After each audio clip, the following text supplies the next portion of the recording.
Onosaurus, you got something that pretty much fits a description of that powerful body and those powerful legs like those other three animals do, but then he does swing his tail like a cedar. Leviathan, many Bible scholars claim, well, Leviathan is just a crocodile. And it describes this animal that lives in the water much like a crocodile would be described. Except it comes to one part that when he raises himself up, men look on in fear. And again, with crocodiles, if there's one thing that doesn't intimidate me, it's how high they raise up, because they don't get too high off the ground. Okay? But if you had some of these dinosaurs that lived in the ocean and that type of thing, that would fit the description. So basically, the dating methods are inconsistent and unreliable, and a lot of these bones that they're dating to be millions of years old, there is the possibility of them coexisting with man. In fact, we even found footprints in the Biloxi River. Unfortunately, a lot of forgeries were made as well, which complicated the issue, but there were some authentic human footprints and with authentic dinosaur footprints in the same riverbed that could not have been the product of a hoax. And as Dr. Norman Geisler shows, that the human footprints and the dinosaur footprints there is as much evidence for them being authentic as the footprints that an evolutionist named Leakey was pointing to for one of his arguments, so there's no real reason to reject them. Okay, so with the fossil record, it's definitely a problem for evolutionists. We're going to go back to that a little bit later to see that even evolutionists themselves admit the problems there. We quoted from Colin Patterson, one of the foremost experts on the fossil record out of Great Britain, and we brought that up last week, that he admits that the gaps are there. Mutations, we mentioned this last week, so I'm not going to cover a lot of time on it.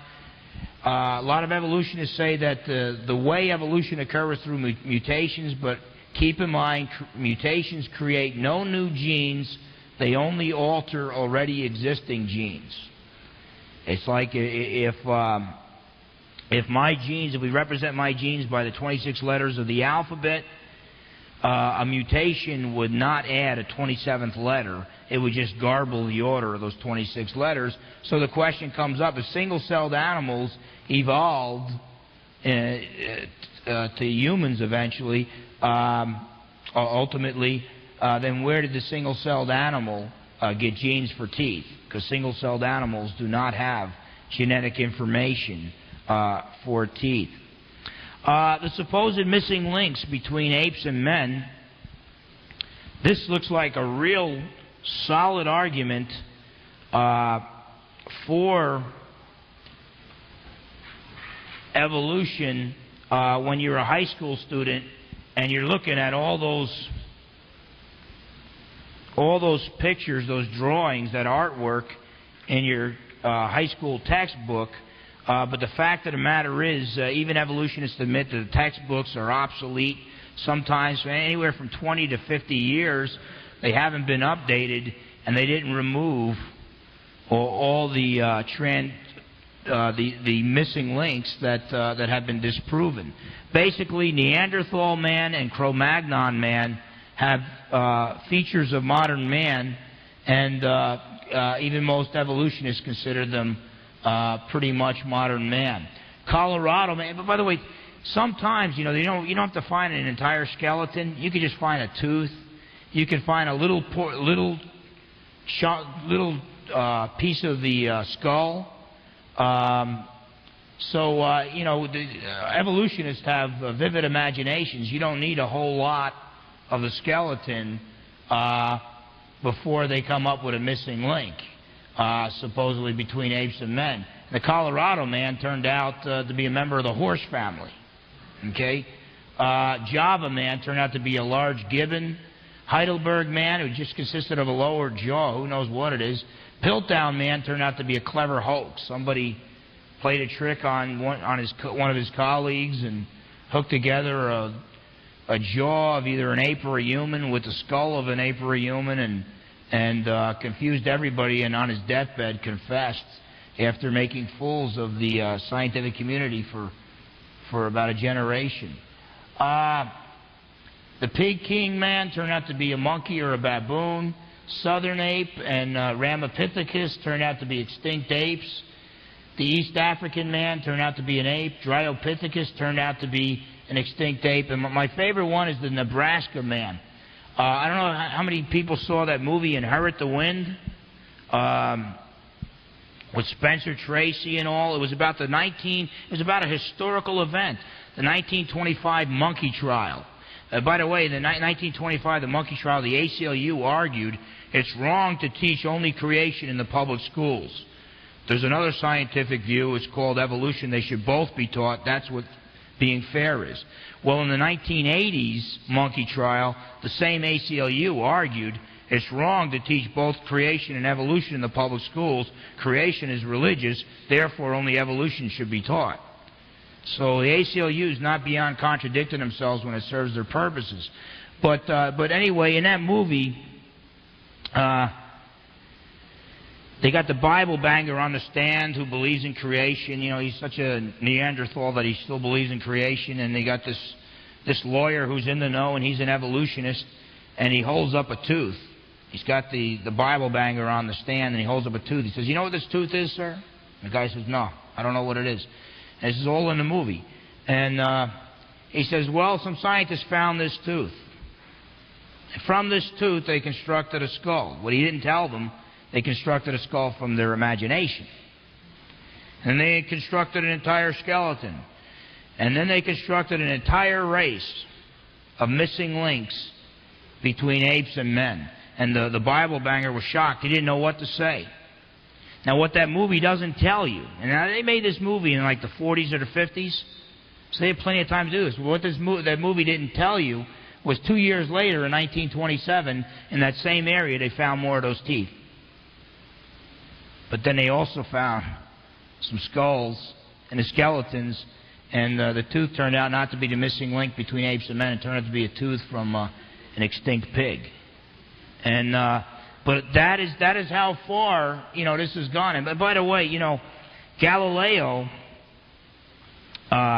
Galileo correctly recognized he was persecuted by the people of his day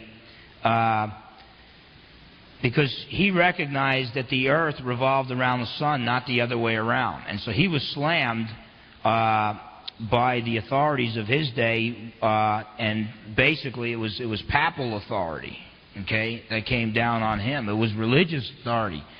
But today, Protestants do not have an infallible pope, but evolutionists do have apparently a bunch of infallible scientists, and we accept whatever they say without looking into it to the point where we believe things like this. You find a piece of the skeleton of a horse, and because they tell us it's a missing link between apes and men, we believe them.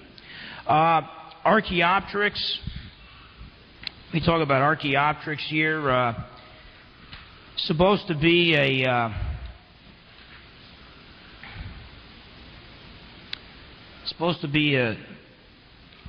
the missing link, the transitional form between reptiles and birds. The reason why scientists hold to this, or used to hold to this, is because he has teeth and a lizard-like tail and claws like a reptile, yet Archaeopteryx had wings and feathers like a bird. And so they said, well, this is obviously the transitional form. However, it's fully developed. You don't have half bird lungs, half reptile lungs. It's fully developed, and now it's been classified by even evolutionists as a bird and not as a transitional form. In fact, they found fossils of birds that pre-existed or existed during the same time as Archaeopteryx. So it couldn't have been the transitional form. But let me give you a quote from Scott Hughes from about Archaeopteryx, and from page 112 of his book, The Collapse of Evolution. And Hughes states this: another serious difficulty with the supposed evolution of reptiles into birds is that which concerns their lungs. The lungs of reptiles consist of millions of tiny air sacs, whereas bird lungs have tubes. The piecemeal evolution of bird lungs from reptile lungs seems virtually impossible. The survival of the hypothetical intermediate life forms possessing lungs which consist of half tubes and half air sacs is totally inconceivable. So in other words, what he's saying is God created birds and reptiles with lungs that function very differently. And so if you had one type of lung evolving into the other type, the lungs aren't going to work till they're fully developed. And basically, whatever transitional form you'd come up with between reptiles and birds, whatever we could say about it, we can be pretty sure it would not be able to breathe. Well, if something can't breathe, it dies. Forget about what's going to evolve from that later on. Nothing's going to. It's just going to die out. Hughes further states, finally, fossils of modern birds have been found in the same rocks as Archaeopteryx. This means that Archaeopteryx cannot have been the forerunner of birds, since birds were already in existence. Thus, concerning evolutionary transitional links, Archaeopteryx is completely irrelevant. Let me quote from Stephen Jay Gould. He's an evolutionist, yet he claims this. He states, the history of most fossil species includes two features particularly inconsistent with gradualism. What he means by gradualism is gradual evolution, gradual change from one species to another. And he says this about the fossil record. The two features are stasis and sudden appearance. Stasis, he says, most species exhibit no directional change during their tenure on Earth. They appear in the fossil record looking much the same as when they disappear. Morphological change is usually limited and directionless. So you don't find these fossils moving in any direction, they just stay the same. And then number two, sudden appearance. In any local area, a species does not arise gradually by the steady transformation of its ancestors. It appears all at once and fully formed. Now you would think that because of these statements that Stephen Jay Gould would therefore become a creationist. Because what he's basically saying is, if you're looking for transitional forms in the fossil record, stop looking, they aren't there. So you would assume, well, great, Stephen Jay Gould then is a creationist. No. What Stephen Jay Gould is doing, he's attempting to save evolution. What he's arguing that 130 years since Darwin, there's still no missing links. So he comes up with a variation of evolution, if you could even call it that, called punctuated equilibrium. Basically what he argues is you're not going to find missing links because there were none. The evolution happened so quickly that the transitional forms, the go-betweens, didn't have enough time to be fossilized. I mean, this is almost as extreme as the view that two apes got together and had a baby boy, and enough baby boys and baby girls got together and started the human race.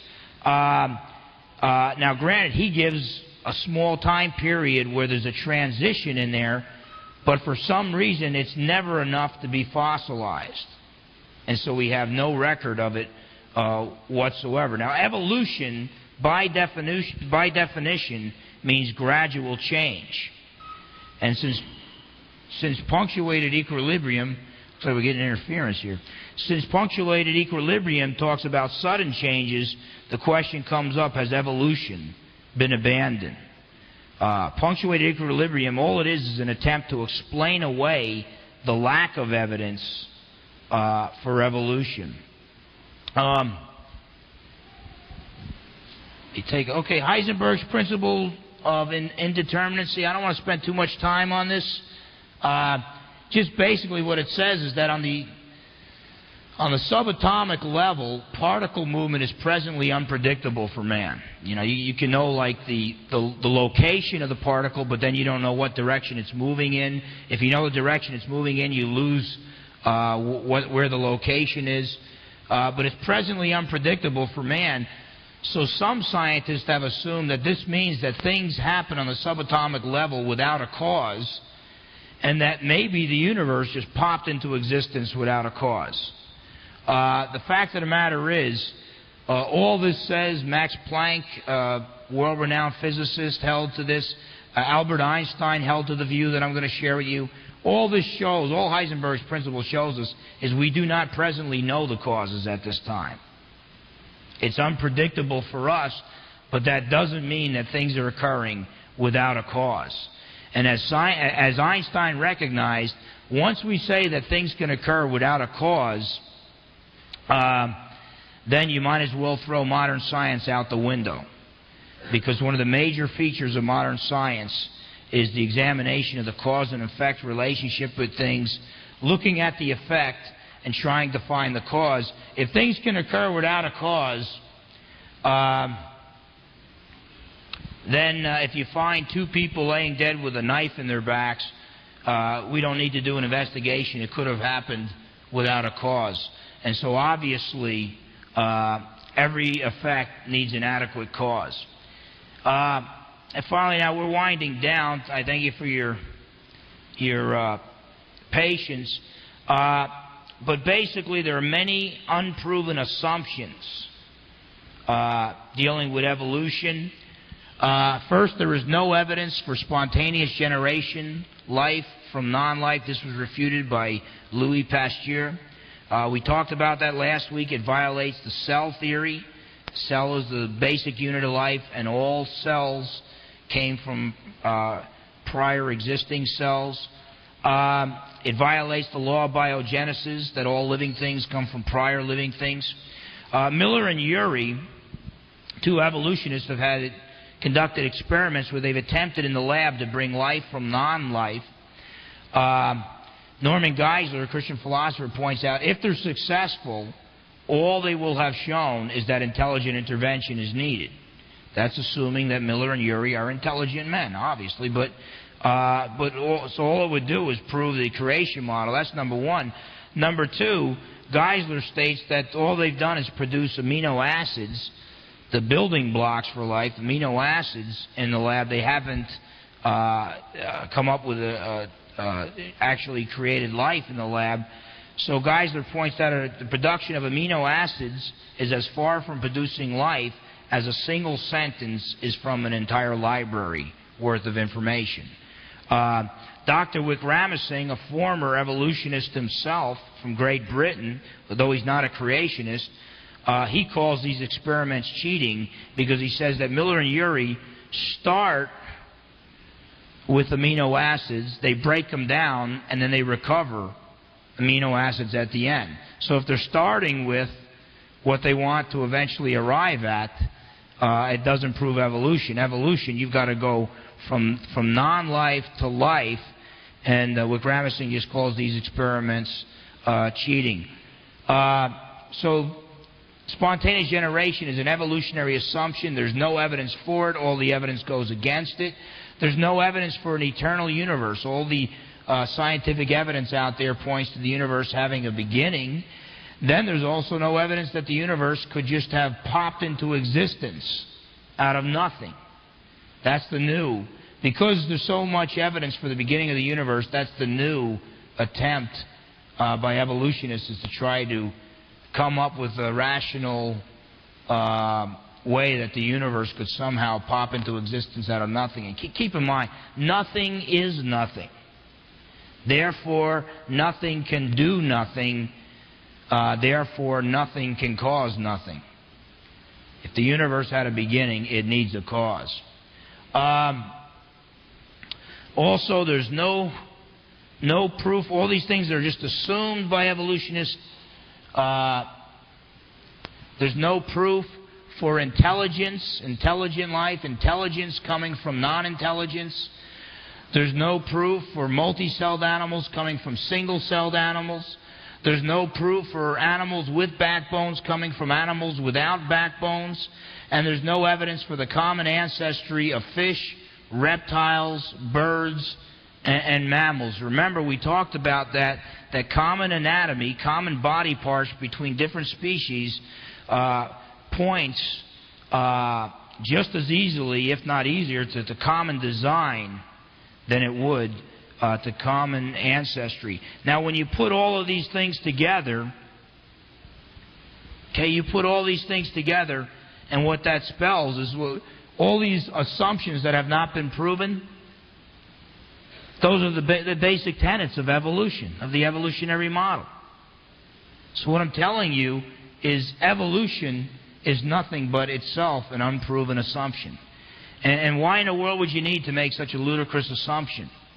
Because, as Romans 1 says, if you reject the God of creation, you then begin to speculate. You reject the truth, you suppress that truth, and you begin to speculate about alternative theories, alternative views, and you profess to be wise, but the Bible says you'll become as fools. And so evolution itself is an unproven assumption. In conclusion, if evolution is true, it still needs God. In other words, since all these jumps violate scientific laws and scientific theories that have more evidence for them than the evolution model does, if evolution is true, it would need a miracle for every one of those jumps. And you can't get miracles without a miracle-working God. So, number one, if evolution is true, it still needs God. However, if God exists, number two, if God exists, He didn't have to use evolution. If God exists, He could have created the universe in 6 literal days if He wanted to. Now, if God used evolution, He covered His tracks. And since we know that our God is not a God of deception, I sincerely doubt that He used evolution and then covered His tracks. Evolution is just basically the outcome of mankind not wanting to bow before God's throne and still trying to answer the question of where we came from. Okay? I don't know about you, but I like to echo the words of Joshua in Joshua 24, verse 15. But as for me and my house, we will serve the Lord. You can talk about us coming from primordial soup and this and that, but I tell you, if there is no rational, all-good, all-powerful God that created man in His image, then there's no sense talking about human rights. There's no sense talking about moral values. There's no sense talking about reason and intelligence. This world is just one big chaotic mess that makes absolutely no sense at all. But if the God of the Bible does exist, and both science and reason shows that this God exists, if the God of the Bible does exist, then life has meaning, and there is such a thing as right and wrong, and we must seek this God with all our hearts. Let's close with a word of prayer.